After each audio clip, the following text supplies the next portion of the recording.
Electrostatic यानी कि unit number 1 का इलेक्ट्रोस्टैटिक फील्ड।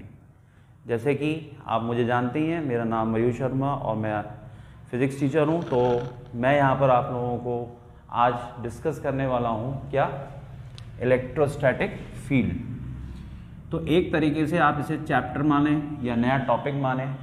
तो पहला टॉपिक जो था वो हमारा चार्ज था। आज का जो टॉपिक है, अब हम चार्ज से होने वाली चीज़ों के बारे में पढ़ रहे हैं, जिसमें सबसे पहला जो टर्म हम पढ़ना चाहते हैं वो है इलेक्ट्रोस्टैटिक फील्ड। अब ये इलेक्ट्रोस्टैटिक फील्ड क्या होता है, तो पहले फील्ड को समझने की कोशिश करते हैं हम। फील्ड का मतलब होता है कि किसी भी चीज़ की कहाँ तक अप्रोच होती है। जैसे आप लोग देखते होंगे कि इस तरीके से आपको बड़े बड़े टावर्स सड़कों पे दिखाई देते हैं, ठीक है। ये बेसिकली मोबाइल के टावर्स होते हैं, ठीक है। मोबाइल का जो सिग्नल हम तक पहुंच रहा है वो इन्हीं टावर्स के पहुंच रहा है। तो अगर हम ये मान के चलें तो ये अपने चारों तरफ एक सिग्नल पूरे में क्या कर रहे हैं, भेज रहे हैं। ये सिग्नल हमें दिखाई नहीं देता, ठीक है।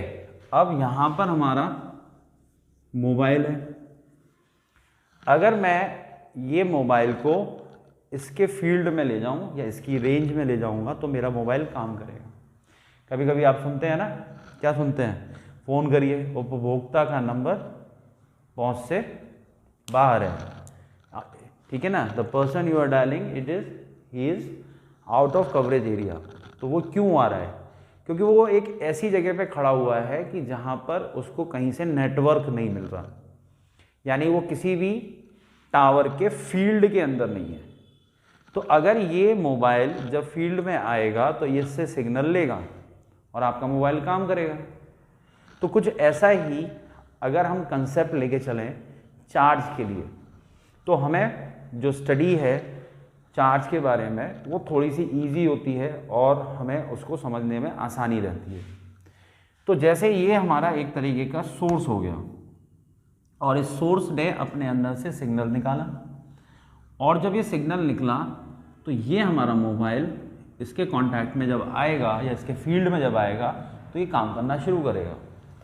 ऐसे ही अगर ये मैं मान लूँ कि मेरे पास में यहाँ पर एक चार्ज है और मैं इसको ये नाम दे दूँ सोर्स चार्ज, तो इसका भी अपना एक फील्ड होगा। तो मैं ये मान लूँ, इमेजिन कर लूँ कि ये इसके चारों तरफ इसका क्या हो गया, इसको बोलेंगे हम इलेक्ट्रिक फील्ड या इलेक्ट्रोस्टैटिक फील्ड, ठीक है मेरे भाई।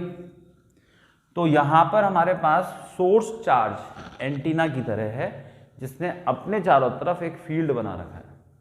अब जैसे कि भाई हमारा मोबाइल का काम क्या है, फील्ड में जाकर कनेक्टिविटी लेना और उससे फिर हम और काम कर सकते हैं, बात कर सकते हैं, ये कर सकते हैं, कोई भी चीज़ कर सकते हैं। ऐसे ही चार्ज है तो भैया चार्ज का तो एक ही काम होता है। चार्ज का क्या काम होता है, फोर्स लगाना। कौन सा फोर्स, इलेक्ट्रिक फोर्स। अब ये फील्ड में यानी कि जैसे हमारे पास में हम इसके पास दूसरी चीज़ को लेकर आए, यानी दूसरी चीज़ मतलब दूसरा चार्ज लेकर आए जो इससे एक पर्टिकुलर पॉइंट P पर लाकर मैंने रख दिया जो कि इसके फील्ड में है। तो होगा क्या कि ये हमारा सोर्स चार्ज इस पर क्या करेगा, एक फोर्स लगाना शुरू कर देगा, ठीक है भाई। अब अगर ये चार्ज इसके फील्ड से बाहर होगा, जैसे मोबाइल मेरा आउट ऑफ कवरेज एरिया था तो वो सिग्नल नहीं ले रहा था, अगर ये बाहर होगा तो यानी इसका मतलब ये फोर्स नहीं लगा पाएगा। तो अगर ये फोर्स लगाना चाहता है तो हमें उस चार्ज को इसके पास में लाना पड़ेगा, फील्ड में लाना पड़ेगा, तब फोर्स लगेगा, ठीक है बच्चे। तो अब यहाँ पर बात आती है कि जब हम फोर्स जो है यहाँ पर देखेंगे तो वो फोर्स कैसे आता है। तो पहले हम यहाँ पर इलेक्ट्रोस्टैटिक फील्ड के साथ साथ यहाँ पर हम इलेक्ट्रिक फोर्स की बात पहले करेंगे। तो इलेक्ट्रिक फोर्स को हम कैसे कैलकुलेट कर सकते हैं, दो चार्जेस के बीच में यहाँ पर हमारे पास में ये एक चार्ज हो गया Q1, एक चार्ज हो गया Q2। अब ये दोनों जो हैं वो एक दूसरे के बीच में यहाँ पर रखे हुए हैं, तो इनके बीच में जो डिस्टेंस है वो कितना है, R। अब ये डिस्टेंस R है तो यहाँ पर हमारे पास में एक लॉ होता है, जैसे बोलते हैं हम कूलाम्स लॉ। तो ये कूलाम्स लॉ दो पॉइंट चार्जेस के बीच में, किसके बीच में, कूलाम्स लॉ किसके लिए काम कर रहा है, पॉइंट चार्जेस के लिए। तो पॉइंट चार्जेस के लिए जब हम इसे लगाते हैं तो ये फॉर्मूला आता है हमारे पास F equal to 1/4 epsilon naught Q1 Q2 upon R square. ठीक, तो ये जो फोर्स है ये यहाँ पर काम करेगा अगर ये दोनों पॉइंट चार्ज हैं, तो ये हम फॉर्मूला लगा सकते हैं। अब ज़रूरी तो नहीं है कि हमेशा हमारे पास में ये पॉइंट चार्ज ही हो, तो पॉइंट चार्ज की जगह पे जब कोई दूसरा चार्ज, अब जैसे मान लो मैं इस पेन को चार्ज दूंगा तो ये पॉइंट साइज नहीं है, इसका साइज बड़ा है। ऐसे ही मैं किसी शीट को दे सकता हूँ, ये सामने जो बोर्ड है इसको चार्ज दे सकता हूँ, तो वो भी तो फोर्स लगाएगा। तो उसको फोर्स को हम इस फॉर्मूले से नहीं निकाल सकते, उसके लिए हमें इलेक्ट्रिक फील्ड का क्या करना पड़ता है, कंसेप्ट देखना पड़ता है। तो हम यहाँ पर इलेक्ट्रिक फील्ड क्यों पढ़ना चाहते हैं, जब हमारा कूलाम्स लॉ ये काम नहीं करता, तो कूलाम्स लॉ जब काम नहीं करता है तो हमें इलेक्ट्रिक फील्ड का एक कंसेप्ट क्रिएट करना होता है। हम अलग अलग ऑब्जेक्ट्स के इलेक्ट्रिक फील्ड निकालते हैं और उस इलेक्ट्रिक फील्ड की हेल्प से हम ये फोर्स निकालते हैं। अब ये हम कैसे निकाल सकते हैं, तो पहले तो हम यहाँ पे देखें कि ये कूलाम्स लॉ केवल किसके लिए है, पॉइंट चार्जेस के लिए। तो यहाँ पर ये जो एप्सिलॉन नॉट होता है इसको बोलते हैं हम एब्सोल्यूट परमिटिविटी। क्या नाम है इसका, परमिटिविटी। और इस सिंबल को बोलते हैं, जैसे हमारे पास ये F है, ये Q है, ये R है, इसको बोलते हैं एप्सिलॉन नॉट। क्या बोलते हैं हम इसे, एप्सिलॉन नॉट। और ये किस क्वांटिटी, जैसे F फोर्स को डिनोट कर रहा है, Q चार्ज को डिनोट कर रहा है, R डिस्टेंस को डिनोट कर रहा है, तो हमारा एप्सिलॉन नॉट जो है वो एब्सोल्यूट परमिटिविटी को डिनोट कर रहा है। ठीक है, तो एब्सोल्यूट परमिटिविटी जो होती है of free space, free space का मतलब यहाँ पर क्या हो गया, वैक्यूम से हो गया। किससे हो गया, वैक्यूम से। ठीक है, तो अगली वीडियो में हम इस कूलाम्स लॉ को डिटेल में पढ़ेंगे। ठीक है, ये क्या होता है, कैसे होता है, लेकिन उससे पहले हम आज जो पढ़ रहे हैं वो इलेक्ट्रिक फील्ड है। तो अभी के लिए हम इसको इतना ही जानते हैं, दो चार्जेस के बीच में हमारे पास में लगने वाला फोर्स, और वो दो चार्जेस कैसे होने चाहिए, पॉइंट चार्ज। तो यानी इसकी अपनी लिमिटेशन है। लिमिटेशन क्या, कि ये केवल पॉइंट चार्ज के लिए काम करेगा। लेकिन जैसे कि अगर हम बात करें, एक कंसेप्ट लेकर आते हैं इलेक्ट्रिक फील्ड का, तो इस कंसेप्ट से हम पॉइंट चार्ज के अलावा दूसरे चार्जेस के फोर्सेस भी हम क्या कर सकते हैं, निकाल सकते हैं। ठीक है, तो जैसे कि अगर हम यहाँ पर देखें, तो जैसे ये एंटीना एक सिग्नल दे रहा है, चार्ज अपना एक फील्ड बना रहा है, मोबाइल जब इसकी रेंज में आएगा तो ये काम करना शुरू करेगा। ऐसे ही चार्ज जब यह आया तो इस चार्ज को मैं नाम देता हूँ Q0 और इसको चार्ज को नाम देता हूँ Q। तो ये Q0 को मैं कहाँ से लाया हूँ, इन्फिनिटी। इन्फिनिटी मतलब एक तरीके से ये बाहर है, यानी कवरेज जो हमने यहाँ पे क्या बोलते हैं ना, आउट ऑफ कवरेज एरिया, वैसे ही इन्फिनिटी पॉइंट इसके कवरेज से बाहर है। तो जैसे ही ये इसके फील्ड में आएगा तो ये इस पर फोर्स लगाना शुरू कर देगा। तो Q0 को हम यहाँ पर बोलते हैं टेस्ट चार्ज।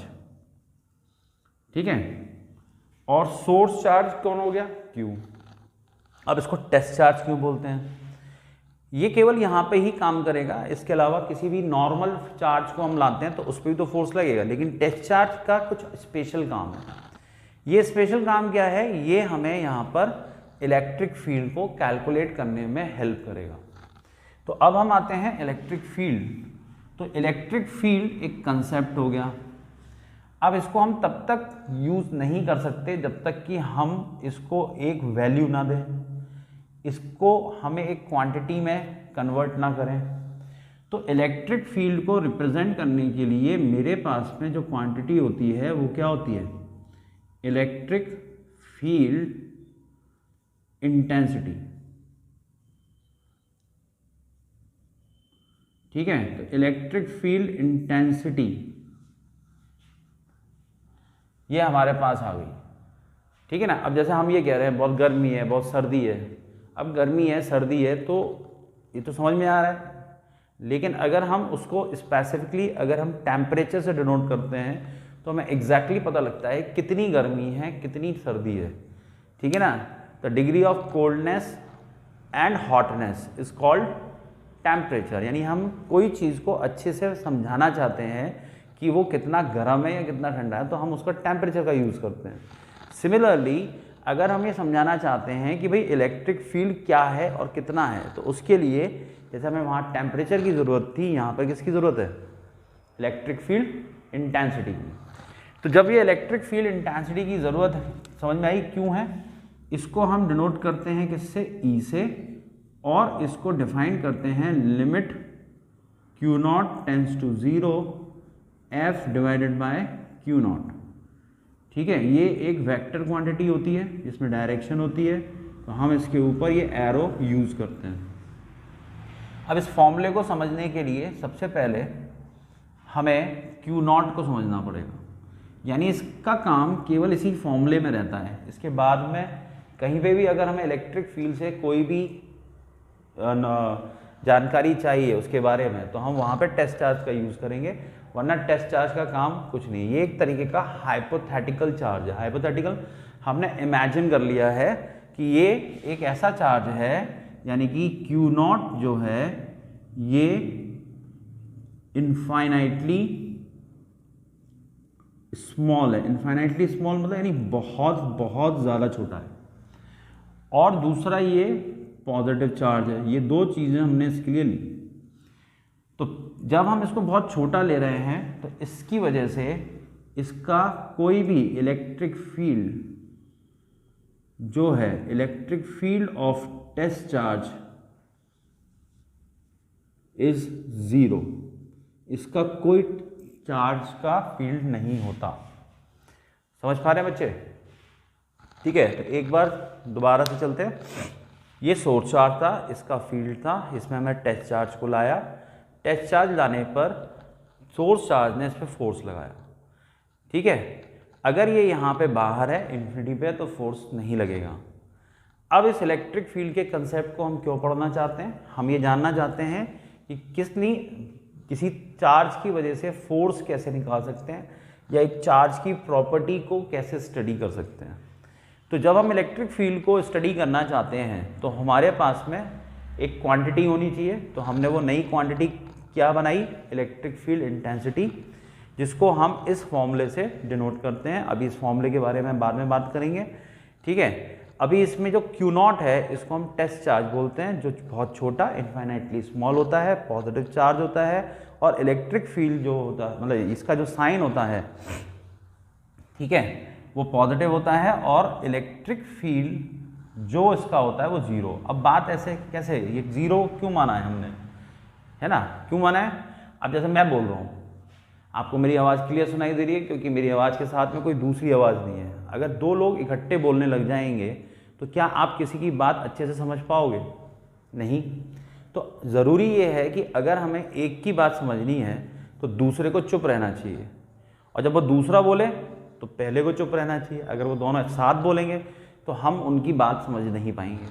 उसी तरीके से अगर मैं इस चार्ज का इलेक्ट्रिक फील्ड निकालना चाहता हूँ तो इसका अपना इलेक्ट्रिक फील्ड नहीं होना चाहिए, नहीं तो क्या होगा, इसका भी इलेक्ट्रिक फील्ड इसका भी इलेक्ट्रिक फील्ड दोनों मिक्स हो जाएंगे।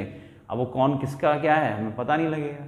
तो हम अपने इस क्वांटिटी को कैलकुलेट करने के लिए या समझाने के लिए हम टेस्ट चार्ज को लेके चलते हैं, जिसका अपना कुछ चार्ज नहीं होता, ठीक है।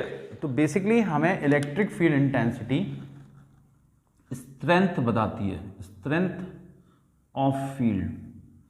स्ट्रेंथ ऑफ फील्ड का मतलब क्या हो गया, कभी कभी आपने देखा होगा कि आपका मोबाइल के अंदर सिग्नल आ रहा होता है, तो वो सिग्नल जो होता है उसमें बहुत ज़्यादा स्ट्रॉन्ग आ रहा होता है, या कभी कभी उसमें देखते हैं बार्स दिखाई देते हैं सिग्नल के ऊपर कोने पे, तो उसके अंदर कभी कभी 1 या 2 सिग्नल दिख रहे होते हैं, लेकिन कभी कभी उसमें बहुत सारा पूरा सिग्नल आपको स्ट्रांग दिखाई दे रहा होता है। सेम हाल सेम चीज़ फील्ड की भी है, ठीक है। किसी जगह पर आपका फोर्स ज़्यादा लगेगा, किसी जगह पे कम लगेगा। तो जहाँ ज़्यादा लग रहा है वहाँ पे फील्ड स्ट्रांग है, जहाँ पे कम लग रहा है वहाँ पे फील्ड वीक है।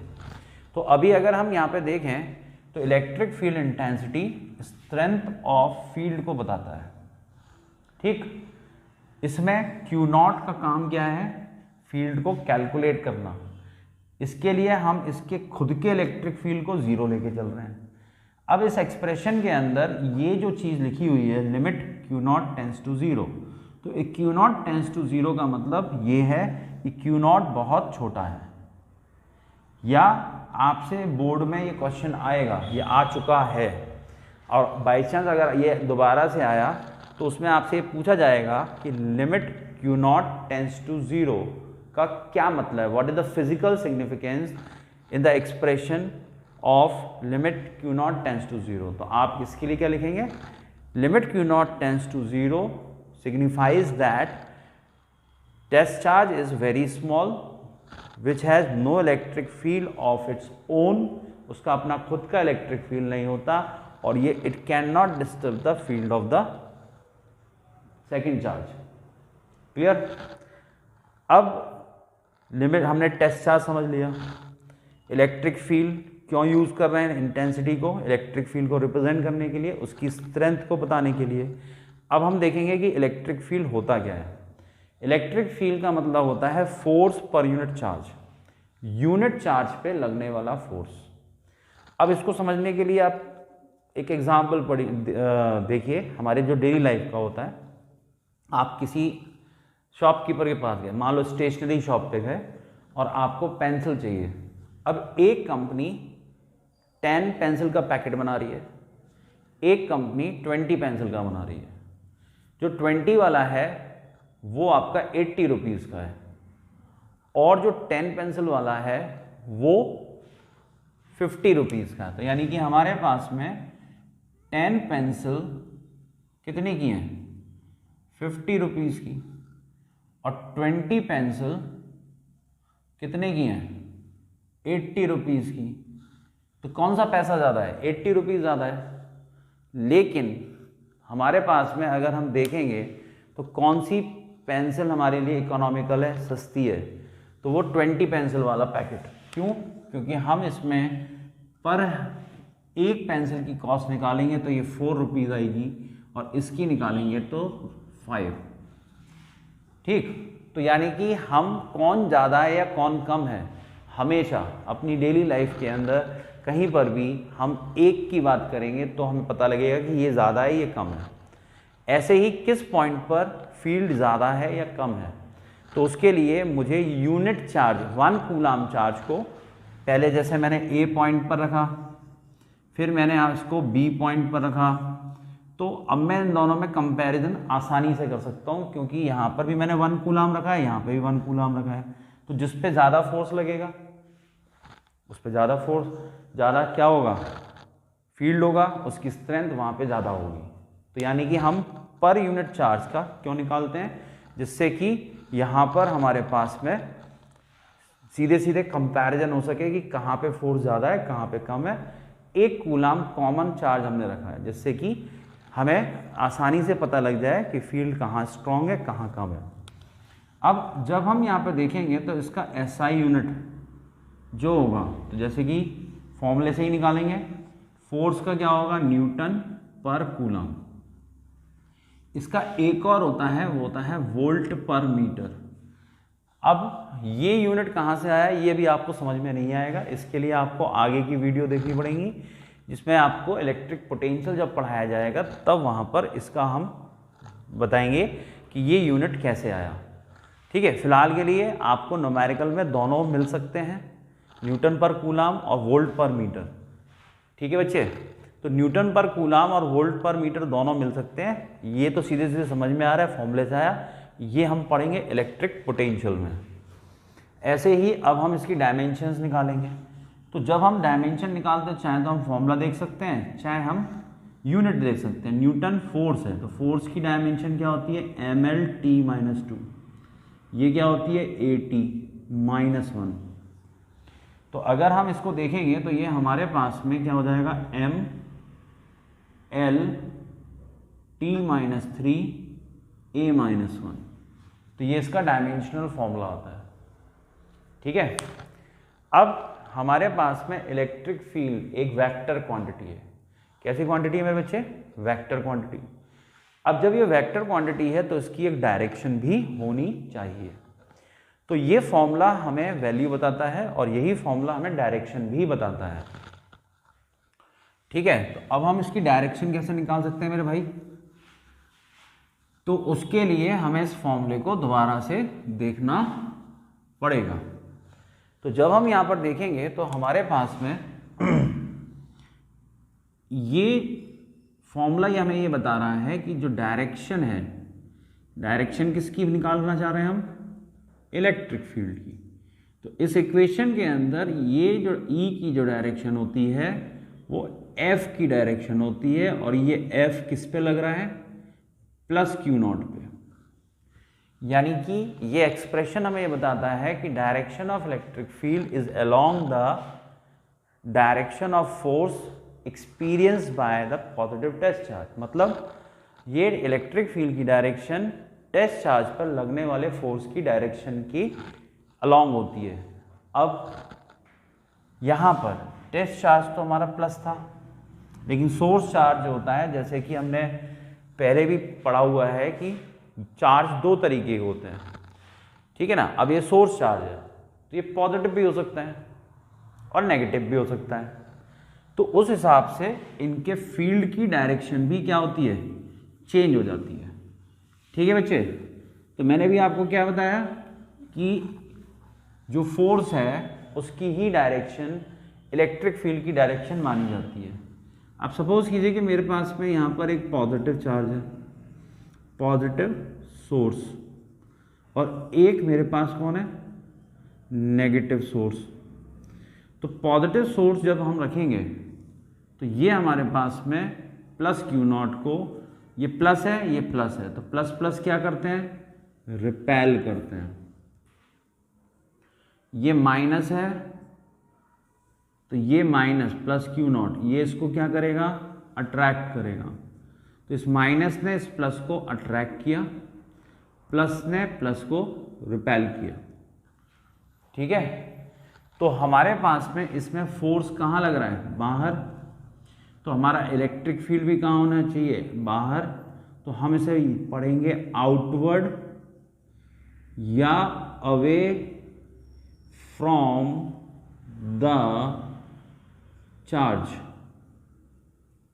यानी कि अगर मैं आपसे पूछूं या कोई आपसे पूछे कि पॉजिटिव चार्ज का फील्ड कहाँ होता है, उसकी क्या डायरेक्शन है, तो आप क्या बोलोगे? कि direction of electric field is away from the charge और इन आउटवर्ड डायरेक्शन, दूर बाहर जाती हुई। ऐसे ही अगर हम यहाँ पर देखेंगे तो ये इनवर्ड, इनवर्ड का मतलब क्या होता है? अंदर की तरफ या टुवर्ड्स द चार्ज। ठीक है मेरे भाई, तो क्या याद रखना है? पॉजिटिव चार्ज का फील्ड आउटवर्ड होता है, नेगेटिव चार्ज का फील्ड इनवर्ड। ये हमने किससे निकाला? Force experience by the test charge. तो फोर्स की डायरेक्शन है वही इलेक्ट्रिक फील्ड की डायरेक्शन है। एक तरीके से अगर आप देखें तो इलेक्ट्रिक फील्ड भी एक फोर्स ही है, सिर्फ फर्क क्या है? F जब हम बोलते हैं तो वो कुछ भी हो सकता है, 2 कूलाम, 3 कूलाम, 4 कूलाम पे फोर्स हो सकता है। लेकिन E जब हम बोलते हैं तो ये केवल एक, ये वैसे ही है जैसे कि आप एक कोई भी सामान लेते हैं, उसका बड़ा पैकेट लेते हैं, तो उसमें जैसे पेंसिल में 20 पेंसिल, 5 पेंसिल, 10 पेंसिल हो सकती हैं। तो पूरे पैकेट की कॉस्ट अगर हम देख रहे हैं दैट इज फोर्स, और एक सिंगल पेंसिल की अगर हम कॉस्ट देख रहे हैं तो वो है E। ठीक है, तो जैसे पैसा तो पैसा ही है, ऐसी फोर्स तो फोर्स ही है, चाहे हम एक का निकालें चाहे सबका निकालें। तो फोर्स पूरे बॉडी पर होता है, E केवल किस पे होता है? 1 कूलाम पे। ठीक है, अब हम इतना सब कुछ पढ़ने के बाद में देखते हैं कि भाई ये इलेक्ट्रिक फील्ड से हमें फ़ायदा क्या हुआ। हमें इलेक्ट्रिक फील्ड से फ़ायदा ये होगा तो अब देखो यहाँ पे मैंने आपको भी थोड़ी देर पहले बताया था कि टेस्ट चार्ज का काम केवल वहीं होगा जब हम इलेक्ट्रिक फील्ड को कैलकुलेट करेंगे। अब हम क्या पढ़ रहे हैं? हम पढ़ रहे हैं physical significance of electric field. Physical significance of electric field क्या कहता है, यानी कि इसकी क्या इंपॉर्टेंस है या हम इसे क्यों पढ़ना चाहते हैं। अब आपका मोबाइल आपके पास में है, ठीक है, काम कर रहा है, सिग्नल आ रहा है, क्या आप इस चीज़ के लिए बॉदर करोगे कि टावर कहाँ पे लगा हुआ है? वो कहीं पे भी लगाओ, उससे आपको कभी कोई मतलब हुआ? आज तक किसी ने भी अपने मोबाइल में सिग्नल जो आ रहा है ये जानने की कोशिश करी कि हमारा जो सिग्नल है वो किस टावर से आ रहा है? ठीक है, समझ में आ रही है बात?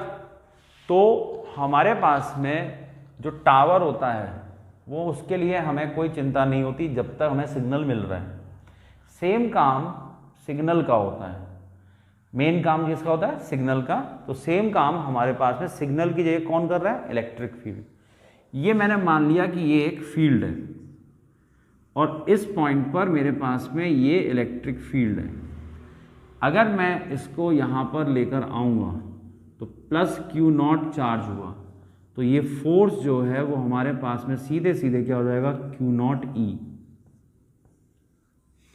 कितना हो जाएगा? क्यू नॉट ई। यानी कि अगर किसी जगह पर मुझे इलेक्ट्रिक फील्ड मालूम है तो इसके सोर्स के बारे में मुझे जानने की जरूरत नहीं है। सेम जैसे जैसे मेरे मोबाइल में सिग्नल आ रहा है उसका सोर्स टावर कहाँ लगा है, मुझे उसके लिए कोई भी टेंशन लेने की ज़रूरत नहीं है। तो यानी एक सिंपल से फॉर्मूले से हम फोर्स निकाल सकते हैं किसी भी चार्ज पे, अगर हमें इलेक्ट्रिक फील्ड पता है। अब सुनिएगा मेरी बात। तो यहाँ पर अब जो हम ला रहे थे, पहले टेस्ट चार्ज को ला रहे थे, तो अब ये टेस्ट चार्ज नहीं होगा तो कोई दूसरा चार्ज होगा, ठीक है। तो अब ये जो चार्ज है वो टेस्ट चार्ज नहीं है, ये कोई भी एक चार्ज है। अब ये चार्ज भी दो तरीके का हो सकता है, पॉजिटिव और नेगेटिव। टेस्ट चार्ज के बारे में मैंने आपको क्या बताया था कि वो केवल हमें इलेक्ट्रिक फील्ड निकालने के काम आता है। हम टेस्ट चार्ज लाए, इलेक्ट्रिक फील्ड हमारे पास आ गया। अब इलेक्ट्रिक फील्ड आ गया तो मेरे पर ना टेस्ट चार्ज ना सोर्स, किसी से कोई मतलब नहीं है। मेरे को किससे मतलब है? सिर्फ ई से। अब मैं किसी और चार्ज को जब ई पे लाऊंगा तो सिंपल सी चीज़ क्या है कि ये क्यू पर क्या लगना चाहिए? फोर्स लगना चाहिए। फोर्स को हम कैसे निकाल सकते हैं? क्यू ई से। अब फोर्स है तो डायरेक्शन भी होगी, और डायरेक्शन होगी तो फिर अब इसमें दो चार्ज हैं, हम जरूरी तो नहीं है कि हमेशा प्लस ही को लाएंगे, हम माइनस को भी तो ला सकते हैं। तो प्लस को लाएं तो ये जो फोर्स होता है ये काम करता है अलोंग द फील्ड के साथ, और जो ये नेगेटिव होता है ये कहाँ काम करता है? अपोजिट टू फील्ड के अपोजिट। जैसे हमारे पास में ये इलेक्ट्रिक फील्ड है और ये इसके एरो क्या बता रहे हैं? डायरेक्शन। अगर मैं यहाँ पर एक पॉजिटिव चार्ज रखूँगा और एक नेगेटिव चार्ज रखूँगा तो प्लस पे फोर्स लगेगा ई के अलोंग और माइनस पे फोर्स लगेगा ई के अपोजिट, ठीक है। आराम से अपना तुम्हारा आधा घंटे का था। देखिए बच्चे, तो हम यहाँ पर ये देख रहे हैं कि जब हम चार्ज को लाए, अब ये चार्ज जो है वो हमेशा टेस्ट चार्ज तो नहीं होगा। टेस्ट चार्ज का काम क्या था? इलेक्ट्रिक फील्ड को कैलकुलेट करना। अब ये इलेक्ट्रिक फील्ड हमने कैलकुलेट कर लिया तो इस फोर्स की हम जो है वो डायरेक्शन देखेंगे। तो ये पॉजिटिव और नेगेटिव चार्ज हो सकता है जिसको हम ला रहे हैं। हम माइनस चार्ज को भी ला सकते हैं, प्लस को भी ला सकते हैं। कहाँ पर? इलेक्ट्रिक फील्ड के अंदर। तो इलेक्ट्रिक फील्ड प्लस पर और माइनस पर फोर्स लगाएगा, तो उसमें प्लस और माइनस के नेचर की वजह से वो डायरेक्शन ऑफ फोर्स चेंज हो जाती है, ठीक है। अगर मैं प्लस चार्ज को लेकर आ रहा हूँ तो इलेक्ट्रिक फील्ड फोर्स लगा रहा है। अब थोड़ा सा गौर करिएगा, ये इलेक्ट्रिक फील्ड किसका है? उस चार्ज का जो सोर्स है। अब मैं उसके बारे में बात नहीं कर रहा हूँ, मैंने उस सोर्स चार्ज से इलेक्ट्रिक फील्ड निकाल लिया। इलेक्ट्रिक फील्ड की डायरेक्शन मेरे पास में है और उसके बाद में मैं दूसरा चार्ज इसमें लेकर आ रहा हूँ, ठीक है। तो जैसे मेरा घर है, मैं होस्ट हूँ, मेरे आपको इनवाइट किया है, तो आप कौन है? गेस्ट। तो ये एक तरीके से गेस्ट चार्ज हो गया और होस्ट चार्ज यहाँ से गायब है। होस्ट चार्ज नहीं है, केवल उसका क्या है, फील्ड। तो उस होस्ट चार्ज के बारे में मुझे कोई जानने की ज़रूरत नहीं है। जैसे आप मेरे घर आए, मैंने घर पे फ़ोन कर दिया कि भाई ऐसे ऐसे मेरे यहाँ कोई रिलेटिव आ रहे हैं, फ्रेंड आ रहे हैं, तो आपको वहाँ पे पूरा जो भी चीज़ चाहिए या कोई भी चीज़ है, आप रह रहे हैं, खा रहे हैं, पी रहे हैं, तो मेरे होना ना होना वहाँ पे ज़रूरी नहीं है। मैं वहाँ पे आपको बोल के रखा है कि आप जो आएंगे तो आपकी जो ज़रूरत है वो पूरी की जाएगी, तो मेरे होने ना होने से कोई फ़र्क नहीं पड़ता। ऐसे ही चार्ज जो फील्ड बना रहा है उसके होने या ना होने से, उसके बारे में मालूम होने या ना मालूम होने से हमें कोई फ़र्क नहीं पड़ता, जब तक हमारे पास में इलेक्ट्रिक फील्ड है। तो इससे हमारी स्टडी जो होती है वो ईजी हो जाती है। तो हम सोर्स चार्ज के बारे में जानने की कोशिश नहीं करते, केवल इलेक्ट्रिक फील्ड से ही फोर्स निकाल लेते हैं। अब जो फोर्स निकालते हैं उसका फॉर्मूला सीधे सीधे क्या होता है, F=Q। ये कैसे आया था कि E का मतलब मैंने क्या समझाया, 1 कूलाम पर। तो जैसे आप बाजार गए, आपने पूछा भाई ये पेन 20 रुपीज़ का है, अब आपको ऐसे 10 पेन खरीदने हैं, तो 10 × 2 20। तो ऐसे ही E जो है वो 1 कूलाम चार्ज पे फोर्स है, और इसको अगर हम Q से मल्टीप्लाई करते हैं तो हमारे पास में सीधे सीधे Q पर फोर्स आ जाता है। डायरेक्शन के बारे में मैंने आपको क्या बताया कि ये जो पॉजिटिव चार्ज है, ये पॉजिटिव चार्ज पर फोर्स इलेक्ट्रिक फील्ड अपने साथ लगाएगा, यानी कि अलोंग द फील्ड, और माइनस चार्ज पर अपोजिट लगेगा। तो जैसे अगर इसमें ये बोर्ड में एक बार क्वेश्चन आया था कि प्रोटॉन और इलेक्ट्रॉन दोनों को साथ साथ रखा है, तो दोनों के फोर्स में क्या रिलेशन होगा। तो प्रोटॉन का जब हम फोर्स निकालते हैं, प्रोटॉन पर जब फोर्स निकालेंगे तो ये E × E होगा। E कौन है, प्रोटॉन का चार्ज, एलिमेंट्री चार्ज, और ये हमारे पास में ये इलेक्ट्रॉन का होगा E × E। इस पे भी वही फोर्स लगेगा, लेकिन फ़र्क क्या होगा, प्रोटॉन पर फील्ड के साथ में और इलेक्ट्रॉन पर फील्ड के अपोजिट डायरेक्शन में फोर्स लगेगा।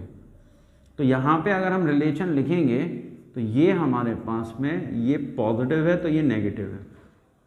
पॉजिटिव नेगेटिव हमें डायरेक्शन के बारे में बता रहा है यानी कि Fp = -Fe।